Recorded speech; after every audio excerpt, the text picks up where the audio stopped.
Hey now, Dave Allred, the Real Barman here from BarPatrol.net. Today we're talking about break-even analysis and how to calculate the break-even point, or the BEP lingo, for your bar or restaurant. Now, if you are accounting challenged, and I imagine you are, that's why you're here, I'm going to give you a simple way to calculate the break-even point because it can be very confusing. All right, there are a dozen different ways you can do this, whether you want it as a coefficient or ratio, or you want to use a contribution margin, or you want it in sales or covers or how many plates you have to sell. It can be a spider web of confusion. So I'm going to give you a way that actually makes sense. Okay, I'm going to give you a 4-step process that you can follow systematically to help you calculate your break-even point. Okay, so let's start off by asking a couple of questions. First off, what in the hell is a break-even point? All right, well, the break-even point is how much revenue or money you need to bring into your restaurant to cover all of your fixed and variable costs. Okay, so for the month of December, if you bring in $100,000 and your costs are $100,000, well, then you've broken even. All right, simple enough, yes? Okay, great, but why is break-even point so important? All right, well, break-even point is just one of those areas of financial data that you need to be analyzing in order to run a successful business. And I know it can be as painful as shoving a number 2 pencil into your ear, but if you aren't analyzing this stuff and if you aren't paying attention to what's going on in your business because it's too overwhelming, or you're just sticking your head in the sand like a frightened ostrich, you're not being a business owner, okay? And I'm here to help you with that. So the break-even point is important because it allows you to budget and forecast when you're opening a new bar or restaurant, but you can also use it for existing restaurants when you're looking into the next month or quarter or year or even 5 years to see how much revenue you need to bring in, see how many guests you need to get into the restaurant so you can reach that break-even point and so you don't go broke. So that means if you see that you're not going to hit your break-even point because you're too many costs, too many expenses, then you can wait to open your bar or restaurant until you figure those things out. Or if you're an existing restaurant and you're not hitting your break-even point, that means you're bleeding money, and figuring and calculating your break-even point will show you how far away you are from being profitable. Okay, so hopefully that all makes sense. Let's go ahead and get into the 4 steps of calculating your break-even point, and then after I go over the steps, I'll go over an example so you can visualize and see exactly how it works. Okay, so let me get my PowerPoint on. Get out of the way. So let's go over the break-even point here. And what we're doing here is we're going to talk about the break-even formula in sales. You can calculate this, like I said, through covers, through plates. I'm going to show you sales and then also how to calculate how many covers or guests that you need to come in, get in on a daily basis in order to reach that break-even point. Okay, there's a lot of different configurations. The formula that we're going to use is total fixed cost divided by 1 minus variable cost percentage. That sounds complicated. It's really not. You're just going to plug in a couple numbers to figure this break-even point. Okay, it's really not that bad. So let's get into the 4 steps. We'll keep this simple. Step 1 is we need to determine all of your fixed costs. Okay, so you need to go through and make a list of all the fixed costs in your bar and restaurant. And if you haven't opened yet, you got to go ahead and make this list. Even if you are open yet and you haven't made this list yet, you need to start making this list. Okay, and if you already have the list, that's great. Maybe you have it in your profit loss statement. Maybe you have it listed in an Excel spreadsheet or software somewhere. Whatever that is, your fixed costs are going to be things that are you're going to have to pay no matter what every single month. It doesn't matter what your sales are. It doesn't matter if you make $1 million or if you make $100. You have to pay these fixed costs every month. It's going to be things like rent and insurance and property taxes and permits and licenses, everything that you have to pay every single month. All right, so the very first thing is you need to determine all of your fixed costs. You need to list them all out. Step 2 is pretty obvious. You're going to have to determine all of your variable costs. And this is usually your prime costs plus a bunch of other miscellaneous variable costs. And so then your variable costs are going to be things like your labor and your COGS, your cost of goods sold, your food and beverage. Those 2 things are going to make up your prime costs. And then you'll have some miscellaneous variable costs like credit card processing fees and some other things. So your variable costs are going to go up and down based on how busy you are. Okay. The busier you are, the more staff you have to put on. So your labor goes up, the more food you have to buy. So your COGS go up. Credit card processing fees go up, and then vice versa. When you're slower, everything goes down. So everything's going up and down with your variable costs. And then we have these things in between called mixed cost with an M, not an F. And these are things that are more on the fixed cost side, but they do vary a little bit. Things like your electric and water bill, those are pretty consistent, but they still have a little bit of variance. So you need to list out all of your variable costs as well as your fixed costs. That's step 2. Now, I don't know where you're at in your business process. I got people here watching that haven't opened a restaurant yet, or you already have a restaurant. But like I said, you need to make sure that you have these all listed out. Okay, whether you have software or a spreadsheet. Inside our restaurant business plan startup course that I have, it's like $147 for the course. But if you don't want to do the whole course, I have this template that you can use.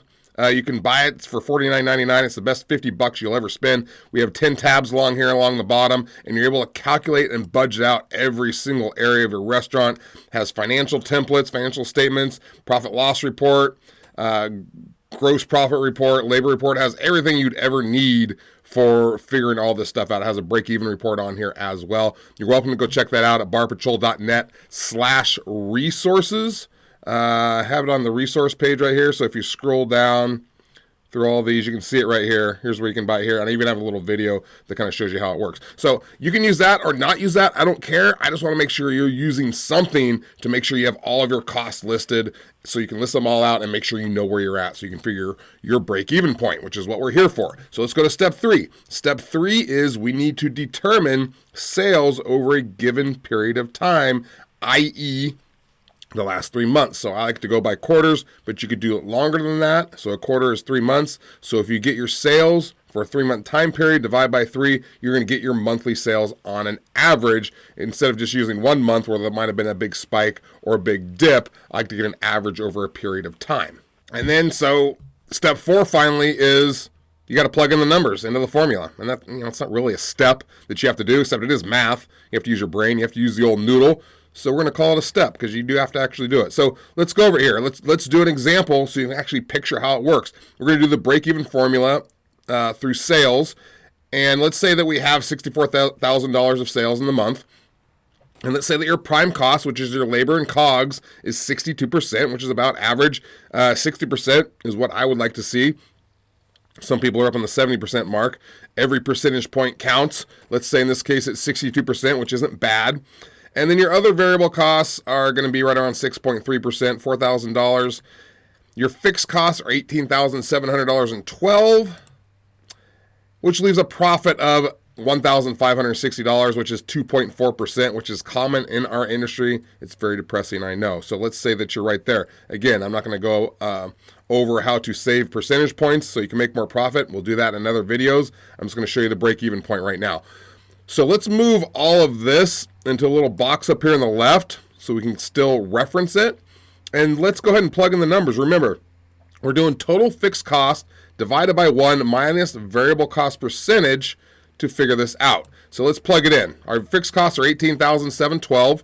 We're going to divide that by 1 minus the percentage, which is the variable costs here, plus your prime costs. These are all variable to get this number here. Now remember, when we do math, order of operations, we do everything inside the parentheses first.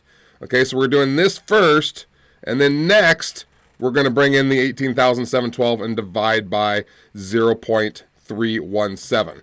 And that answer gives you $59,028. That is your break-even point. That's how much revenue and sales you need to bring in to cover all of your fixed and variable costs. Does that make sense? I hope so. So we're going to do one more thing as far as figuring how many people you need to get in your restaurant each day in order to cover that number. I always like that. But really quick, I want to remind you that this sales per month is an average over 3 months, 4 months, whatever you determine. Don't just take 1 month. Obviously, if you take December as a month and you take January as a separate month, those are going to be two vastly different numbers when it comes to break-even point. So take it over a period of time, divide by that many months to get your average sales per month in order to get this figure. Okay, so finally, like I said, we're going to do how many covers, which is another name for guests, do you need to get into the restaurant in order to break even? I always like to know this number. Okay, I know that I have to make $59,000. What does that mean for traffic? How many people do I have to get into my restaurant? So what do we need here? Well, first off, we need the average check price of your food and beverage. And if you're able to go into your POS system, if you have all this stuff already set up and you have these metrics and you have this data, you can just go total sales divided by the covers in your restaurant to see what your average check price is. That would be great. If you don't, you're going to have to do some guesstimation until you can get there, play around with the numbers to kind of see about how many people you need to get into your restaurant in order to break even. So we need the average check price, and then we're going to divide by the break-even sales to figure how many people to get into the restaurant. It's pretty simple once we get there, once we figure that break-even point. Okay, so let's say that we look at our numbers and our average check for food per person is around $15, and that each person on average for a beverage is $5, because sometimes you have like $2 sodas, you get $10 glass of wine, but on average, let's say it's $5. This makes the math easy because it's going to be $20 per month. So we're going to divide that by the total break-even dollar amount by $20, and we're going to get 2,951 covers per month we need. If we divide that by 30, we're going to get 98.4 covers per day. So you're going to get 98 and 4/10 of a person in every single day to spend that check average to reach that $59,028. All right. Are you still here? Did you get all that? Does all that make sense? Okay, I'm hoping so. I know that the break-even point with all these different formulas out there can be a bit confusing, but if you can just do this simple formula, you're going to get a good idea of where you're at and where you need to go in order to hit that break-even point, so you can start going up and start making those profits, start making those small changes in other areas to start making more profits. This is a really great number for you to know, though. Okay, so I hope that helped unravel the mystery of the break-even point. Okay, just make sure that you keep things simple, but that you're also tracking all of your metrics in your restaurant so you can make those changes and make those adjustments so you can start making more profits. Okay, I want to thank you for being here. I'm going to see you next time. Have a great day. I appreciate it. I appreciate you. I'm out.